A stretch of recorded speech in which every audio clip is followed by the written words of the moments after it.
నిజామాబాద్ జిల్లా బోధన్ పట్టణంలోని లక్ష్మీనగర్ కాలనీ ప్రధాన రహదారి వర్షానికి చిత్తడిగా గుంతలమయమై నీరు నిలుస్తోందని, ఈ కాలనీ ప్రవేశానికి ఇదొకటే దారని, కాలనీలోకి రాకపోకలు ముఖ్యంగా రాత్రి వేళలో అత్యవసర పరిస్థితుల్లో కూడా రాకపోకలకు తీవ్ర ఇబ్బంది అంతరాయం కలుగుతుందని కాలనీ కౌన్సిలర్ అలీం రాజా GS6 న్యూస్ ప్రతినిధితో విషయాన్ని తెలియజేశారు. ఈ సందర్భంగా వారు మాట్లాడుతూ తాను కౌన్సిలర్ గా వచ్చినప్పటి నుంచి కాలనీ వాసులు ఈ సమస్యను తెలపగా మున్సిపల్ అధికారులు చర్యలు చేపట్టడం లేదని, మున్సిపల్ కమిషనర్ చైర్మన్ ఇప్పటికైనా చర్య చూపాలని, పట్టణంలో చాలా ప్రాంతాలు ఇలానే ఉన్నాయని, నియోజకవర్గ ఎమ్మెల్యే సుదర్శన్ రెడ్డి పట్టణంలోని ప్రాంతాలను పర్యటించి సమస్యాత్మక ప్రాంతాలను గుర్తించి వాటి మరమ్మతుకే చర్యలు తీసుకునే విధంగా చర్యలు తీసుకోవాలని అధికారులను ఆదేశించాలని తెలిపారు. ఈ సందర్భంగా కాలనీవాసులు పాల్గొన్నారు.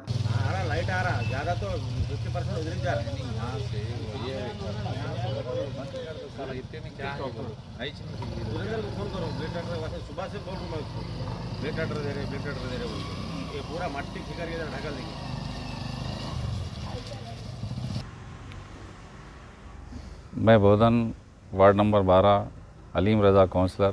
मैं मेरे डिवीज़न लक्ष्मी नगर जो है वहाँ पे ठहर के हमारे लक्ष्मी नगर के जो लोग हैं उनके साथ में ठहर के ये आज स्पीच दे रहा हूँ।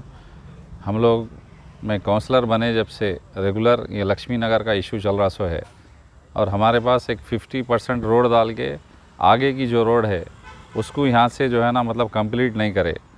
बार बार जो है ना लक्ष्मी नगर वाले इसके अंदर सफ़र हो रहे, और जो है ना मतलब म्यूनसिपल वाले जो है ना इसके ऊपर कोई चीज़ की ध्यान नहीं दे रहे। यहाँ तक के यहाँ पे लोगों को चलने का रास्ता बिल्कुल नहीं है, चलने भी नहीं आ रहा, और गाड़ी तो जाने का तो बहुत विषय अलग ही होगा, पैदल चलने का भी रास्ता नहीं रहा यहाँ पे।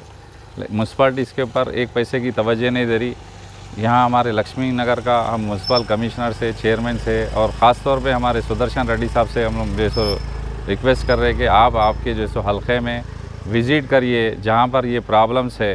मैं लास्ट स्पीच में भी बोला कि जो है ना आप जो है ना बोधन में अभी 7 महीने हो गए आप MLA बन के, तो कम से कम बारिश का इतना प्रॉब्लम चल रहा सो है, तो लोग जो यहाँ पर सफ़र हो रहे वो लोगों को थोड़ा रिलीफ देने के लिए कम से कम मुरम मट्टी कुछ तो भी आप इंतज़ाम करिए उसके अंदर, ताकि जैसे लोगों का जो प्रॉब्लम्स है वो ख़त्म हो जाए। और वाला सपोर्ट नहीं दे रहा, म्यूनसिपालिटी वाले हम लोगों को जो है ना इसके लिए जैसो सपोर्ट नहीं कर रहे, बार बार यही बोल रहे कि हमारे पास फंड्स नहीं है। और म्यूनसिपल मीटिंग के अंदर कुछ इश्यूज़ ये करेंगे बोल, तो 6-7 महीने से म्यूनसिपालिटी का जैसे मीटिंग्स नहीं हुआ।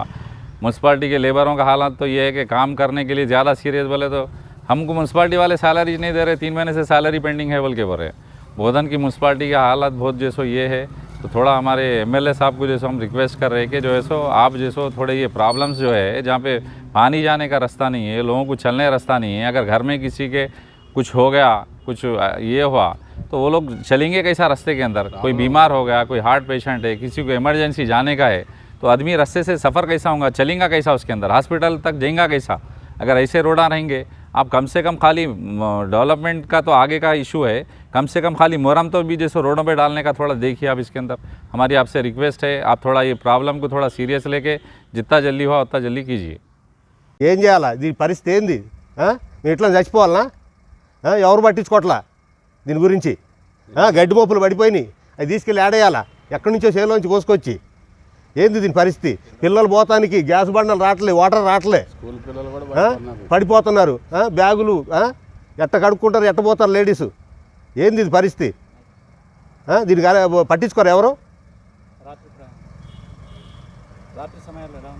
రాత్రి సమయంలో ఏముంది, ఇక పడతమే, రైతు రాట్లా, ఎవరు రాట్లా, పగలే అదే ఇక రైతు మొత్తానికి అవకాశమే లేదు, వాటర్ లేదు. చెప్తున్నాగా చెప్పాగా గ్యాస్ బండ రాట్లా, వాటర్ బాటిల్ ఎవరు రాట్లా. ఇదేంది పరిస్థితి? రాత్రిపూట అయితే రాకపోకలు మొత్తానికే బంధు, రాత్రిపూట ఎవడు మంది పట్టించుకునేది లేదు. ఎలక్షన్ మాత్రం ఓట్లకు మాత్రం వస్తారు దండిగా.